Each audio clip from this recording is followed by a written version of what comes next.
Aujourd'hui c'est un hors-série, on va revenir sur une œuvre déjà traitée et voir s'il est nécessaire et utile de la continuer. La Pétonie. Et celle qui lance le bal, c'est la balade au bout du monde. On va parler du cycle 2, 3 et 4, faut-il le lire, valent-ils le coup? Nous verrons bien. J'avoue que j'y étais allé un peu à reculons, parce qu'effectivement les notes sont clairement moins bonnes et les commentaires moins élogieux de la part de ses lecteurs. Mais est-ce justifié? On va commencer par le cycle 2, et pour moi, l'histoire est traitée comme elle doit l'être. On va suivre notre personnage qui a vécu énormément de choses, et très souvent, de retour à sa vie d'avant, il y a une quête de sens, une quête de reconstruction, à la fois de la part du personnage, mais j'imagine aussi du scénariste, chercher quoi faire maintenant. Makio a quand même un certain talent qui fait que, quoi qu'il nous raconte, on est pris et intrigué, on a envie de savoir ce qui va se passer. C'est beaucoup plus intimiste, on a beaucoup plus de questionnements personnels. Le fantastique, pour le coup, est beaucoup moins dissimulé que dans le premier cycle, qui lui-même jouait sur l'ambiguïté du genre. On va être sur des questions du coup un peu plus profondes, éthiques, spirituelles, philosophiques. On est vraiment sur de l'expérimentation.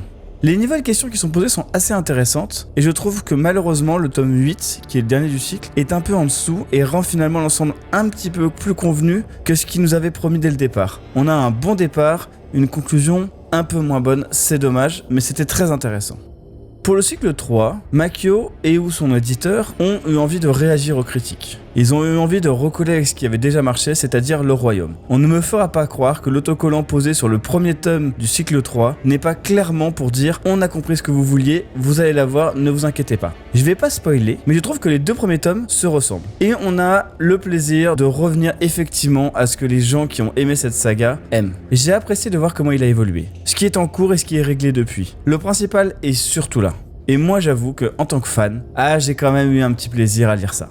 Et enfin le cycle 4, on est dans une vraie continuité de cycle 3, il n'y a pas de rupture, on est presque sur un double cycle. On explore un autre plan du royaume, c'est assez intéressant, le début est autant déstabilisant qu'intéressant, mais je m'attendais à un petit peu mieux car encore une fois le début du cycle était hyper prometteur, l'univers était vraiment plus élargi, on voyait ça sous d'autres plans, et j'aurais voulu que ça le soit encore plus, mais pour le coup, on a une vraie conclusion à cette histoire.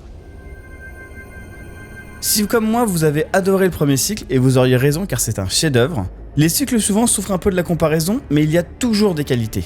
Il y a des choses qui sont un petit peu plus poussées dans une direction ou une autre, on peut les rejeter, mais je peux pas nier que j'ai quand même eu du plaisir à continuer cet univers, toujours envie d'en savoir plus sur le royaume et sur Artis. Je conseille, mais...